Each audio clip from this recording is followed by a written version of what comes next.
Bonsoir tout le monde et bienvenue dans ma petite cuisine. Alors ce soir je vous fais de l'alcool fait avec les pousses que j'ai cueillies aujourd'hui. Alors ce matin je suis allée sur mon île faire de la cueillette.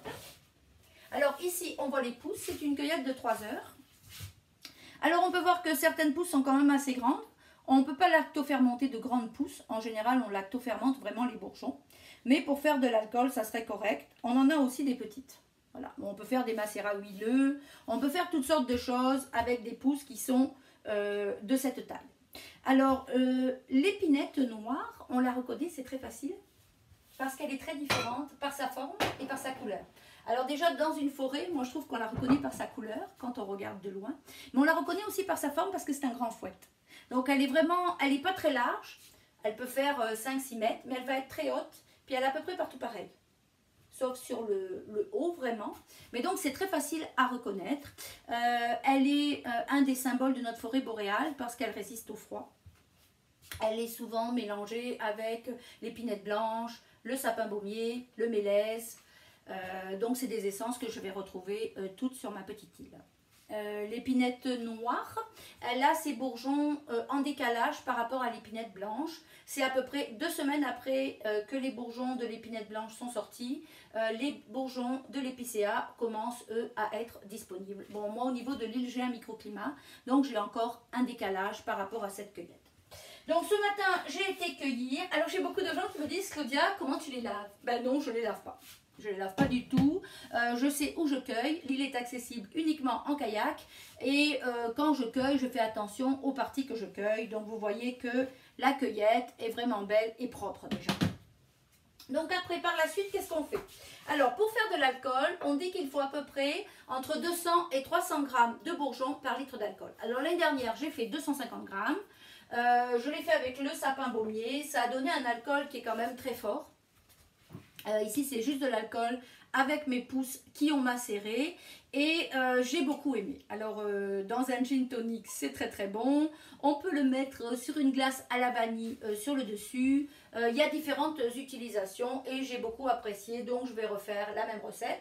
On dit que les pousses de sapin baumier sont les moins astringentes, donc je voulais vraiment essayer avec l'épinette noire pour savoir s'il y avait une différence de goût, et il doit y en avoir puisque déjà quand on le cueille il y a une différence d'odeur. Alors j'ai commencé le travail sans vous. Alors voilà, j'ai commencé à prendre mes pousses. Alors j'ai pesé mon 250 grammes qui est ici. Alors en général quand je cueille je transforme. J'ai cueilli ce matin, je transforme cet après-midi, j'attends pas. Voilà. Donc ici j'ai un hachoir à tabac, c'est un vieux hachoir à tabac mais j'adore utiliser ça. Alors certains vont me dire pourquoi tu prends pas un robot, ça va aller plus vite. Oui c'est sûr, le robot va aller plus vite, mais le robot va faire comme une masse, va faire sortir des essences. Un robot souvent ça chauffe, il y a un moteur. Je préfère y aller en manuel. Je n'ai pas de perte au niveau de mes aiguilles, je vais vraiment les couper comme je veux. C'est sûr que ça prend plus de temps, mais je pense que les bonnes choses se font avec du temps. Voilà, donc au lieu d'aller me baigner cet après-midi, je me suis occupée de mes jeunes pousses. Alors voilà, donc là je vais commencer à les couper avant vous. Vous comprenez bien que ça ne m'a pas pris 3 secondes pour les couper. Voilà, donc je vais aller les mettre ici. Alors j'avais commencé déjà avant parce que je veux faire 2 litres aujourd'hui. Donc j'ai pris un pot qui est propre. Alors avant je stérilisais tout, maintenant je stérilise plus tout. Je l'ai mis au lave-vaisselle, puis quand il est sorti, je l'ai utilisé. Donc c'est un pot comme ceci. Ça pourrait être un pot à biscuits. L'essentiel, c'est d'avoir un couvercle. Voilà. Parce que quand ça va macérer fermé. Et on veut aussi avoir de l'espace. Voilà.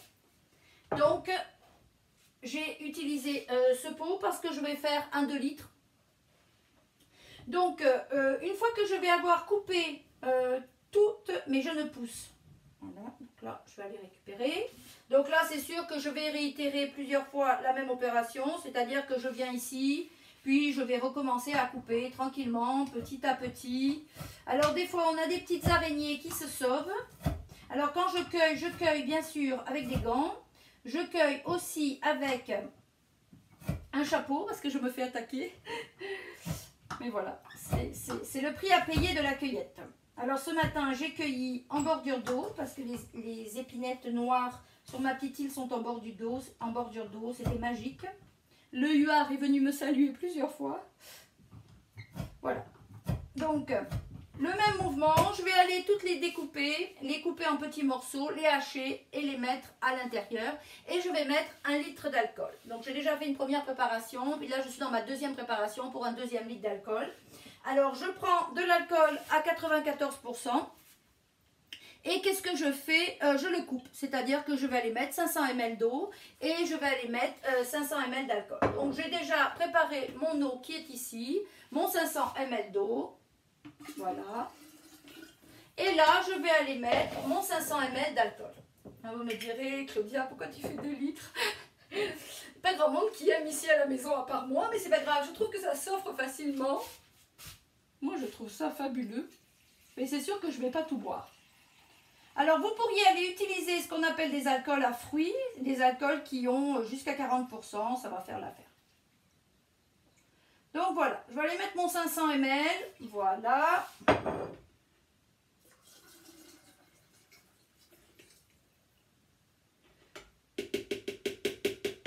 Voilà. Donc ça, je vais refermer. Là, je vais continuer à couper mes 250 g de bourgeons. Et c'est fini. Je vais ensuite aller fermer. Voilà.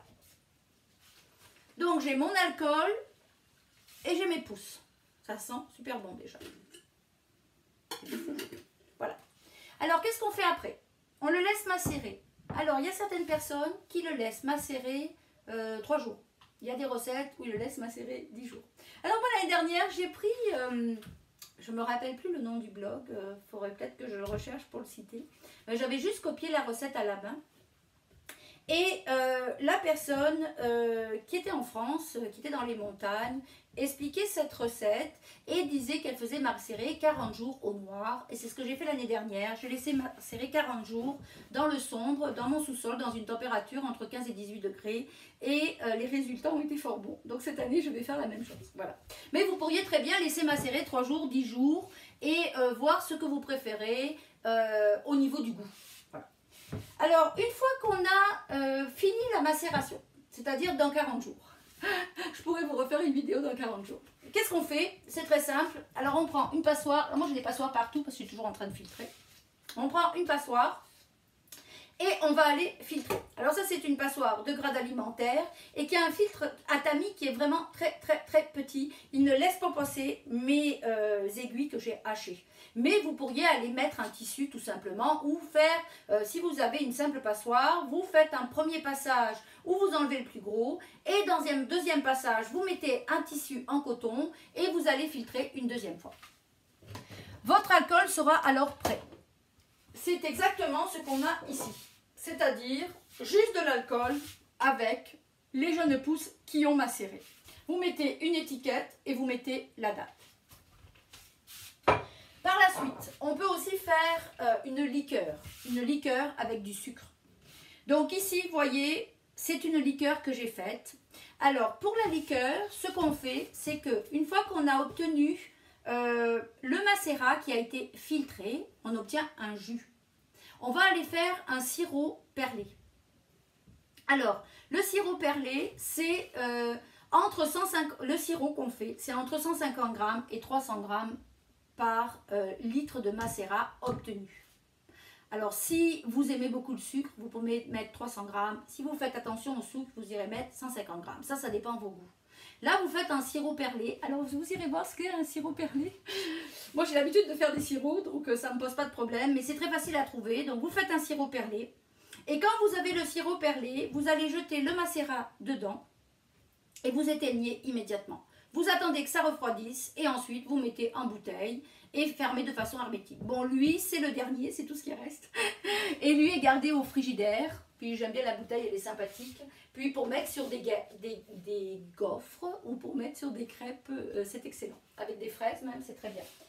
Le sapin baumier se marie très bien avec la liqueur du sapin baumier, se marie très bien avec des fraises. Voilà, donc sur ce, comme vous le voyez, il m'en reste encore beaucoup à faire. Donc j'ai tout ceci à découper. Alors c'est sûr qu'avec le reste des bourgeons, je vais faire autre chose. Mais ça sera l'occasion de faire une autre vidéo. Sur ce, je vous souhaite une bonne fin de journée et je vous dis à la prochaine. Au revoir.